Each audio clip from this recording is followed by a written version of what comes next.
automatically assigned. That'll probably be by you or whoever runs your internal network.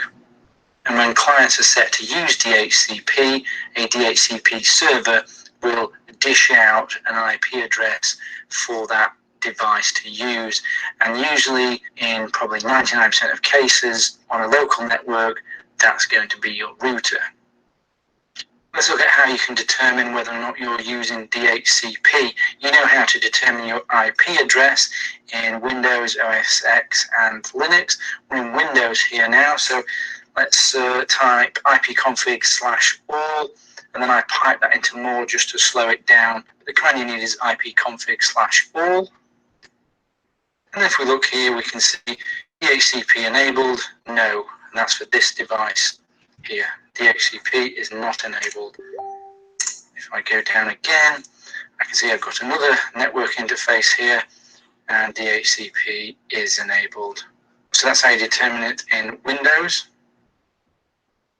On Linux, will very much depend on your distribution, but this is Kali or Debian, and you can do it with this command here, just catting the syslog for DHCP, and you can see the request for DHCP from the DHCP client, and it even tells us who is the DHCP server, which is 192.168.1, or you can do it through the network manager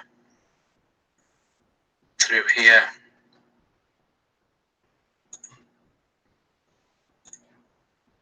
And there you go, it says automatic DHCP. And on Mac, if you go to System Preferences, go to Network, choose the network adapter, whether it's Wi-Fi or Ethernet, then go to Advanced, and you'll be able to see there using DHCP. If your IP addresses are not dynamically assigned with DHCP, then they have been statically assigned.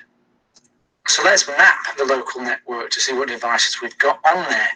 We can use Kali to do that, and we can use a couple of tools in Kali if we want. So Nmap, and then there's also ZenMap. ZenMap is the GUI for Nmap, so we can use either of those. If you're using a VM to run Kali, then make sure the network card is in bridge mode. Nmap is really the go-to port scanner for most situations. In fact, it's a port scanner with quite a few other features as well.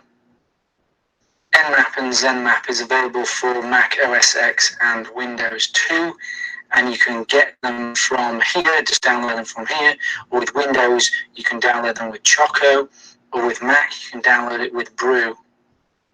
So we need to determine what our local network is so we can look at what our subnet mask and IP address is. So here I can see my IP address is 192.168.1.40 with a subnet mask of 24. If you're not sure what subnet masks are, then that's something you need to look into. But that means that this is the network and these are the devices. So from 192.168.1.1 to 192.168.1.255 are possible devices for this network or this subnet. So 255 possible devices. So let's scan the local network.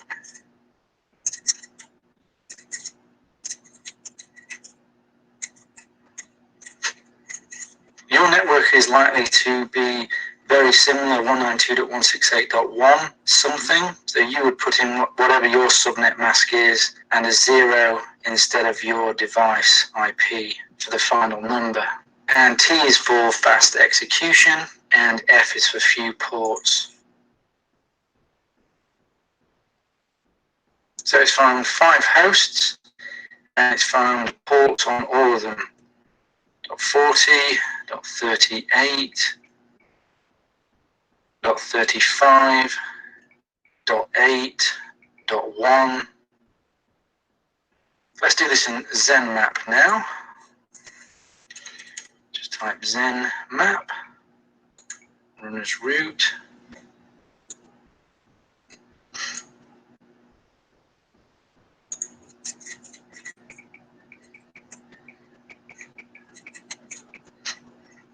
can also do it like this as well, in this format, so I can say 1 to 254, and instead of putting the /24 as a subnet mask on, if I do it in this, it's going to give us a graphical view of the network, which is quite nice.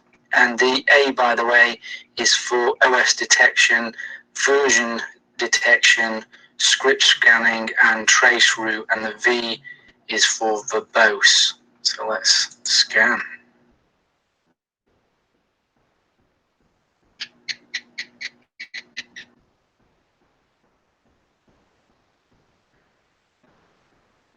This can take a little time because we're doing a verbose and we're also doing full detection. And there it's finished. So let's make it a little bit bigger. You can see what's going on.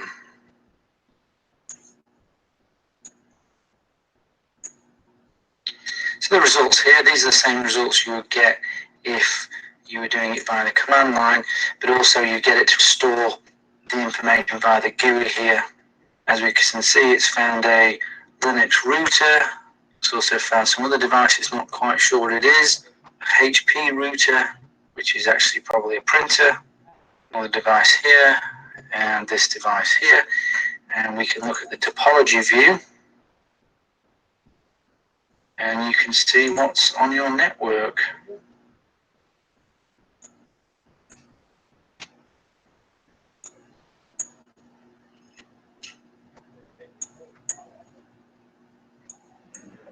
So pretty cool. And for each of them, we can look at the ports that are open. You can see here 22, 53, 80. Lots of ports open on that one, and it gives away what it is. HP printer, nothing on that one, nothing on the Kali Linux. We've also got host details. See a bit more on these.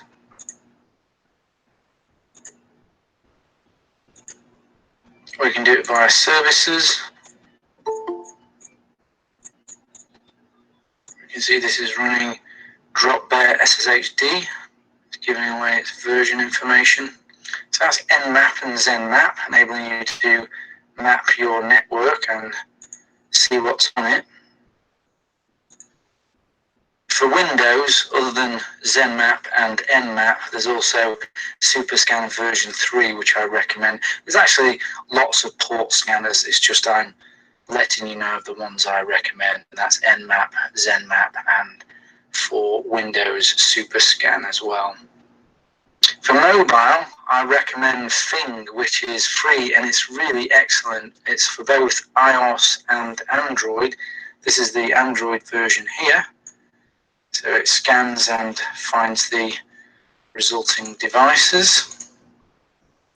That's what it looks like. Same sort of output as you get with Nmap.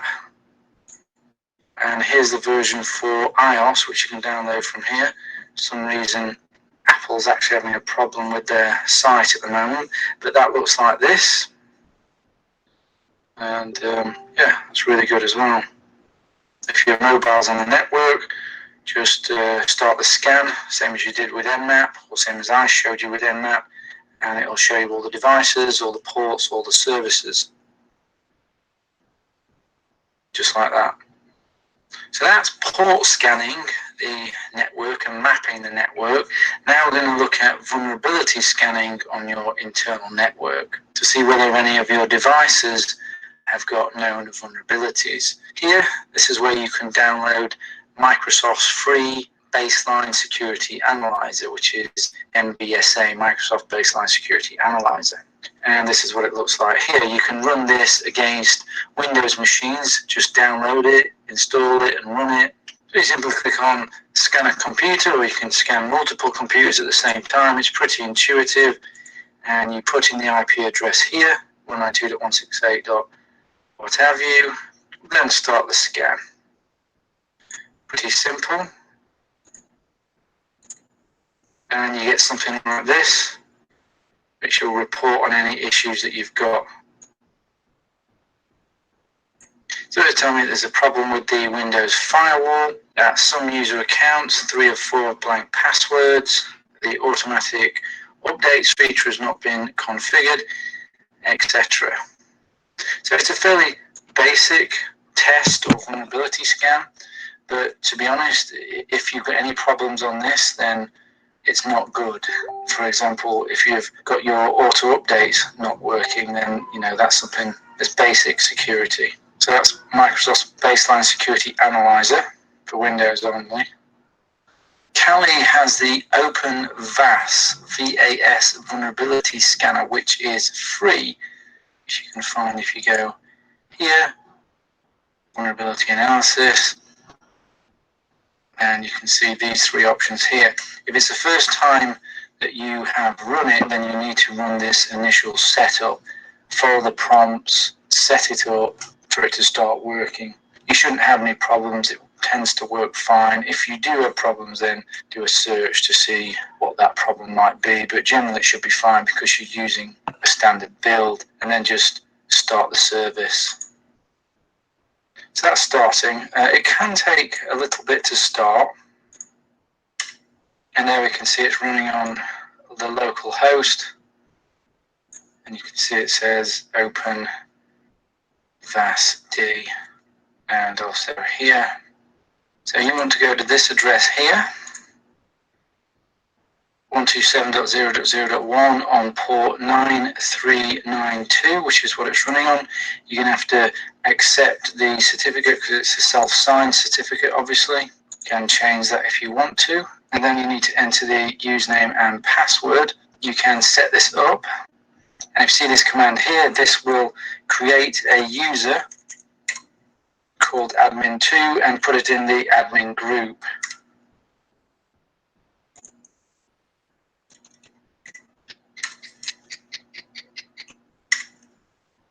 So that's created the user. And if you enter this command here, you can change the password for the account. And see, I've changed that to admin as the password. The quickest way to get a scan going with this one is to go to this icon here, which I guess is supposed to be a wizard's wand, and go to Advanced Task Wizard. And from here, you can enter the host that you want to scan. So maybe you want to scan your whole network, like so, or maybe you just want to scan an individual host, and you can choose the scan config type depending on what it is you're trying to do. You can just do some host discovery and system discovery, or you can do a full-on vulnerability scan and test. The deeper it is, the more tests, the longer it takes. So it's really up to you what you run, but for a complete test, it should be this. And once you have scanned it, if you go here and to reports, you'll see the report on the scan that you've done. And I've done a scan here on 192.168.1.50. And if you look here, you'll see a lot of vulnerabilities.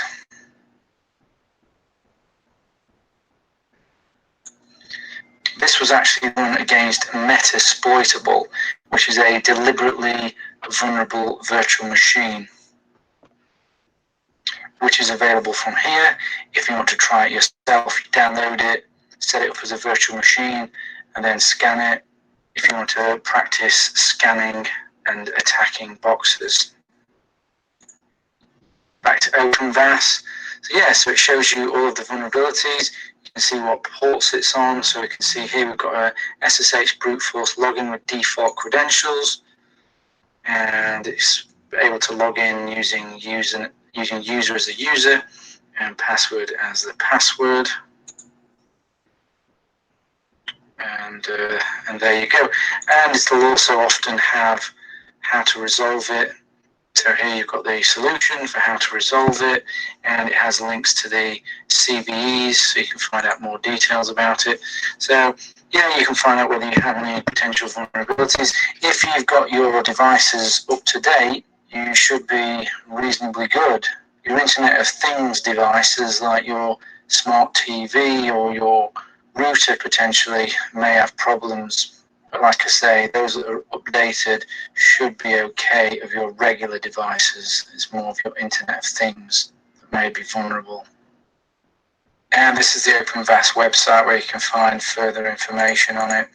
It does actually have an OpenVAS appliance, but unfortunately it's in German. If you speak German, then that might be useful to you. So that's OpenVAS. This is Nessus Home. This allows you to scan your personal home network, or at least up to 16 IP addresses per scanner. A full version used to be free for non-commercial use, but that's not the case anymore, I'm afraid. But you can still get this home edition for your internal IP addresses. OpenVAS actually is based on an older version of Nessus. Nessus is very good. It's probably the leading vulnerability scanner. So it's highly recommended. You obviously need to register and fill in your details to get your home edition. And it's got quite an intuitive, easy to use interface. And that's what it looks like if you're curious. It's available for Windows, Linux, and Mac OS X. And there is a paid version, but as you can see, it's quite expensive. And really only for people who are professional pen testers. So that's Nessus. There's also the Qualys FreeScan, the online vulnerability scanner, which we already discussed. You can scan the network internally with that as well. Haven't tested that, but you can do it. With vulnerability scanners, you have the choice of doing unauthenticated or authenticated scans, and this makes a big difference. With an unauthenticated scan, the scanner acts much like the same as a hacker might, in that they have no access to the device and are trying to look for vulnerabilities on the running services. With an authenticated scan, it does the same as the unauthenticated scan plus more. You provide login details, such as I have here with the SSH username Bob and password. The scanner then logs into the device and also runs scripts and vulnerability checks for internal vulnerabilities. And it will also be able to enumerate things like your patch level. It emulates what an attacker might be looking for once he has access onto a device. An authenticated scan is more conclusive, often much more conclusive. On the downside, if you give a vulnerability scanner root or admin access, it could mess up the config of your device with some unknown check it is performing. It shouldn't, but the risk is there. Nessus and Qualys are mature commercial products, but OpenVAS is not, but it is free. So bear that in mind. And one other thing when it comes to SSH, you often want to disable for security the SSHing into a box as root. So usually you SSH to a box as a standard user and use sudo to run commands, or you su to root. So if you're using a vulnerability scanner, you have to be able to perhaps log in as a standard user and then switch to a root user. OpenVAS does not have that functionality. Nessus, for example, does. So that's vulnerability scanners. You've got free trials, you've got commercial versions, plenty to be having a look at. And if you want to try it out on other than your machines, then you can use Metasploitable, which is here, which I showed you before. Okay, so let's proceed with number 5 video.